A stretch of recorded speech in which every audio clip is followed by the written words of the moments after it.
Welcome to the Sensual Feminine Life podcast. I am your host, Jen Bagayski, where I will take you on a deep dive into your own life so that hidden, hurting parts of your soul can be healed. This is a podcast about love, sex, pleasure, and relationships. You will learn how to feel safe, to truly love and connect with your body. Surrender to the desires and hungers of your soul and step into the beautiful, sensual, feminine, sexy, and powerful woman you were created to be. I believe deeply in my soul that sexuality is the missing key in personal growth and development. It is time to toss away all of the nonsense you have been taught about these taboo topics and heal your relationship to your sexuality. You can eliminate shame and guilt, own your sexy confidence, feel incredible in your skin, embrace the depths of exquisite pleasure, and have the deeply connected relationships you truly desire. Grab your cozy socks, pour yourself a glass of wine, get comfy, and let's get started. Hello, everyone, and welcome to the next episode of the Sensual Feminine Life podcast. And today I want to talk about the topic of collaboration over competition. And we all know, we all hear the phrases out there on how much more valuable it is to focus on collaboration over competition. And when you have two or more that are gathered, when women can come together and share their gifts and talents, that you can actually make a bigger difference in the world. And what I want to talk about are a couple of examples in my own life. One was a while ago and one was literally just this past weekend recently. And it made me really dive deeper into the depths of this concept of collaboration, because let's think about it. We all want to be the best version of ourselves. And sometimes what ends up happening in the process is we end up thinking that we are not enough, that we're not good enough, that there's something missing in our lives. And when we do that to ourselves, we not only do ourselves a disservice, but we do others a disservice as well, not realizing it. Again, we want to show up. We want to make a difference. And when we feel that there are gaps and holes in the process, that's when we start to question ourselves. And what I'd like to do is share a couple of experiences about me and my mother. So what's interesting is I love my mother dearly. We are very, very different people, very different ways of showing up, very different ways of giving and being and living in the world. And the truth of the matter is neither one of our ways is wrong. And I think for the longest time, I have struggled because I saw her ways of being, and there are things within her and how she showed up that I loved, and other things that I didn't love, right? I didn't want to model certain things and I wanted to model other things. And I know she had these expectations, just like every mother does, of how they would really love their child to be. Like, what does it really mean to be a quote unquote good mom? You know, what would a mom do in this situation? And I know for the longest time that my mom, even my dad, had struggled with, why is Jen doing things differently than we would expect her to do? And it was always this like internal battle. And I don't know if you have experienced any of this, yourselves, especially with your relationships with your own mother.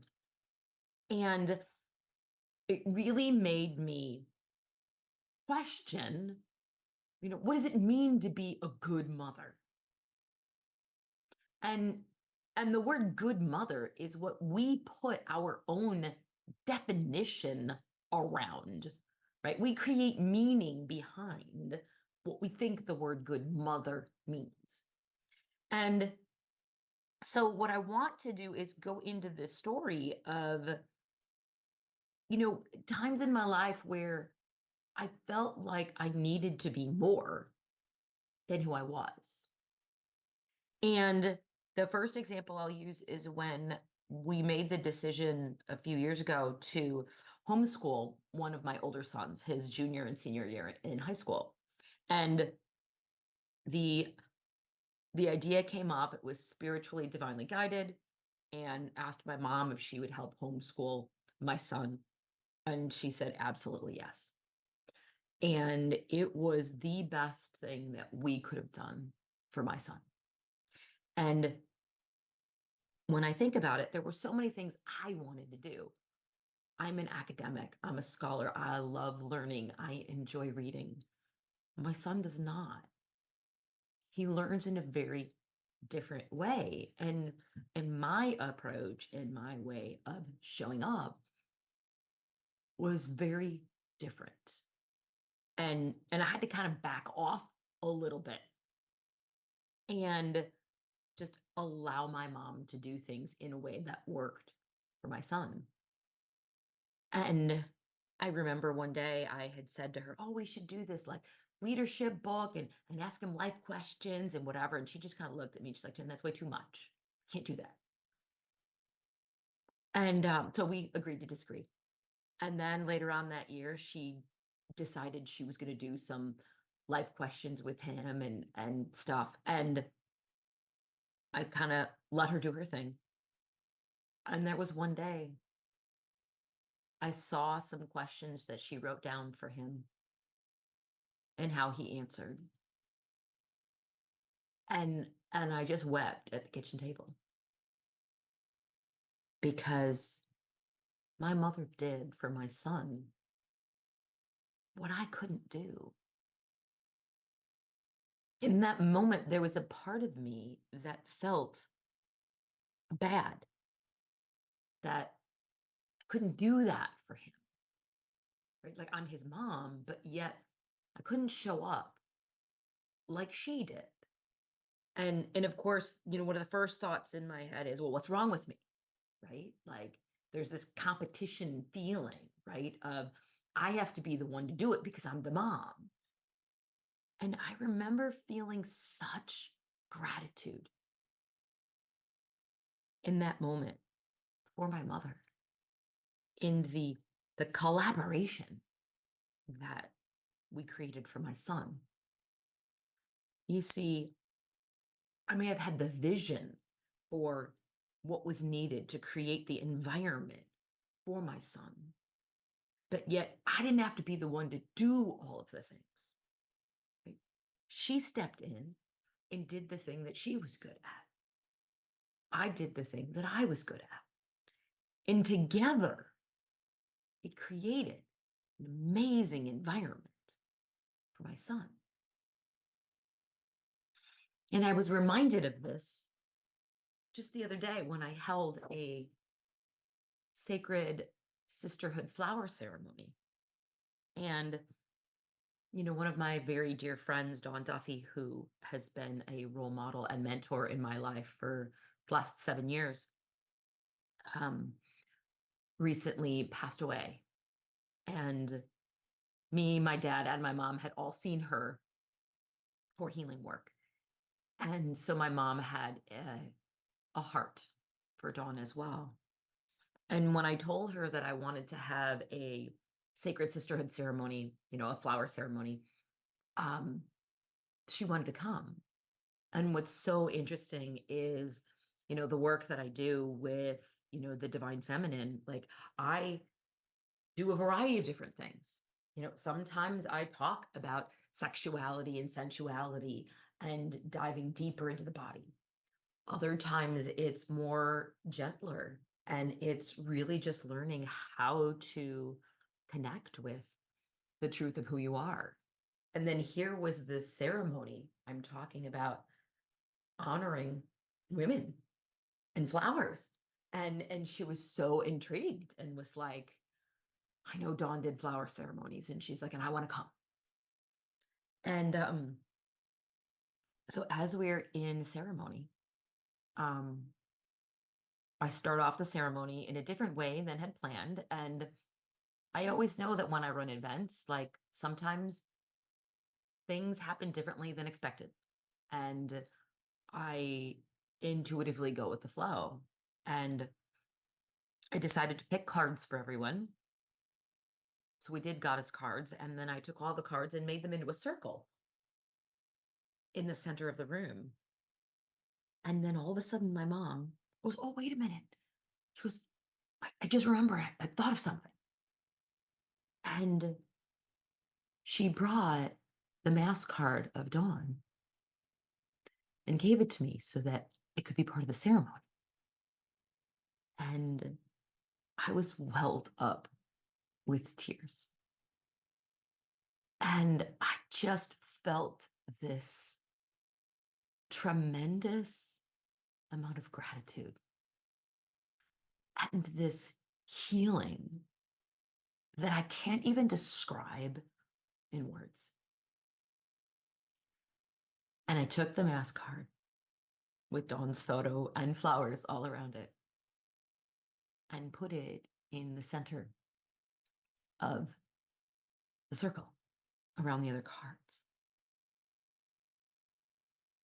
And it was such a powerful experience.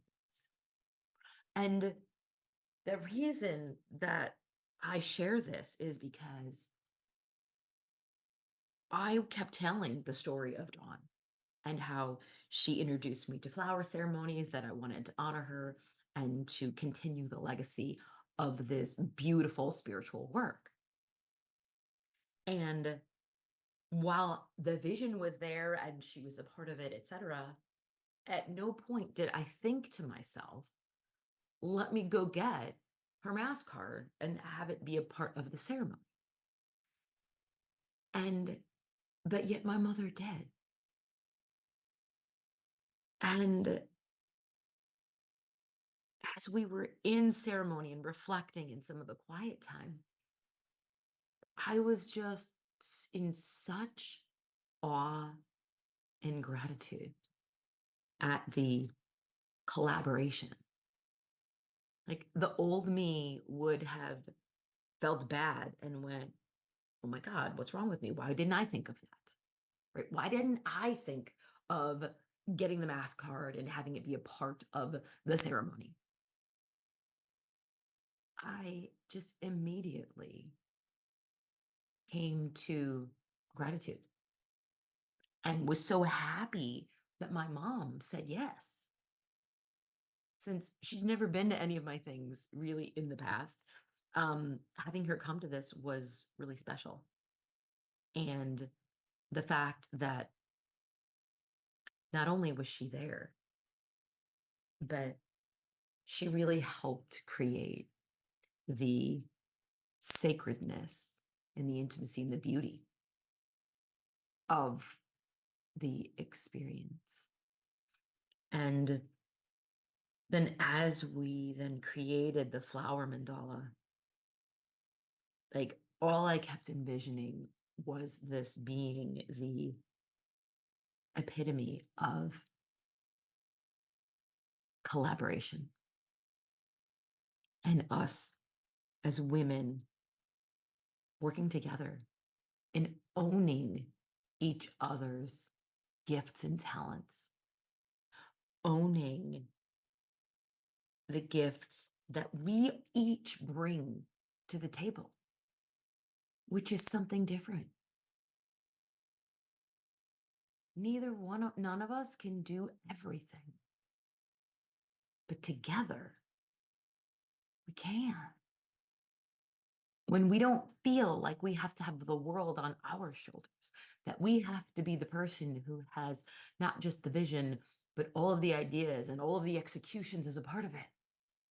This is where we burn ourselves out. When we have this great vision, but then we think we have to be the ones to do it all. And to have these examples modeled in front of me and to be shown the power, sisterhood. Now, you know it, I know it, but it was like showing it in a different level, in a different way. Because as I continue to grow on this journey, I grow in deeper levels as well, too. And this is the work that I want to bring to so many more women.